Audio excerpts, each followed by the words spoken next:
With global paralysis induced by coronavirus, levels of pollution and carbon emission are dropping everywhere, leaving bluer skies, visible mountains, splendid flowers, and greener environments. After decades of industry and government slow working on climate change issue, for some it is a proof that effective action can be achieved. There are competing camps who are now locked in a debate over how to rebuild. There is a debate between those who want to get the economy moving again, no matter how, and those who argue that crisis is a chance to accelerate the transition to a cleaner economy.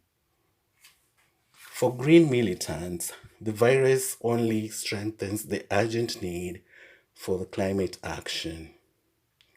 But the diehard industrialists are equally convinced that there should be no higher priority than to repair a ravaged economy, postponing stricter environmental regulations if necessary. The battle royale has begun. As European governments squabble bitterly over virus recovery fund and the next 7 years budget, the issue is front and center. The EU began the year promoting a plan for rapid transformation of economy toward a carbon neutral future, dubbed the Green Deal, its flagship theme and engine for renewed growth.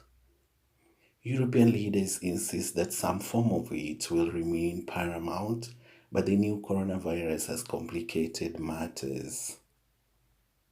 The question is, how far is everyone willing to grow now? As political leaders across the world come under pressure from citizens for economic relief, as well as from industries desperate to get their old factories running again. EU is debating a law to enforce carbon neutrality by 2050, but many want to toughen targets for 2030 by moving from a proposed 40% reduction from 1990 levels in the next decade to as much as 55%. They argue that the pandemic is an opportunity to use new money to accelerate the transition away from carbon. European climate and environmental ministers from 17 nations signed a statement urging governments to make the EU's recovery a Green Deal and to build the bridge between fighting COVID-19, biodiversity loss, and climate change.